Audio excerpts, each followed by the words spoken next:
আসসালামু আলাইকুম। আমি ডাক্তার মাশরুফ আহমেদ দুয়া। আমি সার্জিক্যাল গ্যাস্ট্রোএন্টারোলজিস্ট।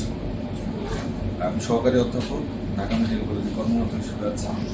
আমাদের এই পেশেন্টটা আমরা এক বছর আগে আমরা কোলোনোস্কোপি করি। আমরা দেখতে পারি যে এই যে পায়খানার রাস্তায় খুব একটা ক্যান্সার, খুব অ্যাগ্রেসিভ একটা লোক এবং প্রায় পুরো লুমেনটা বন্ধ করে রাখছে।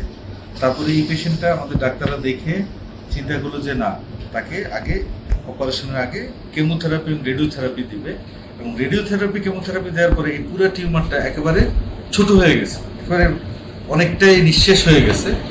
তো এই অনেকের ধারণা যে কোলন ক্যান্সার হওয়া মানেই শেষ, আমি শেষ, আমার জীবন শেষ হয়ে গেল। জিনিসটা আসলে তা না। এখন অনেক ধরনের আধুনিক চিকিৎসা পদ্ধতি চলে আসছে, যেমন এটাই তার প্রমাণ যে ক্যান্সারটা রেডিওথেরাপি কেমোথেরাপিতে কমপ্লিট খুব ভালোভাবে ক্যান্সারটা দমন, মানে এই যেভাবে বাড়তেছিল এটাকে সে স্টপ করে দিছে শুধু রেডিওথেরাপি কেমোথেরাপির মাধ্যমে, সার্জারি ছাড়া।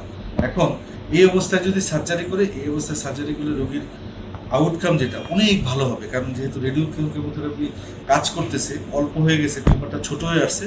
এখন সার্জারি করে এটাতে টোটালি ক্লিয়ারেন্স, মানে হচ্ছে যে একেবারে নির্মূল, গাছের মূল সহ নির্মূল করার মতো এই টিউমারটা নির্মূল করা খুব সহজ।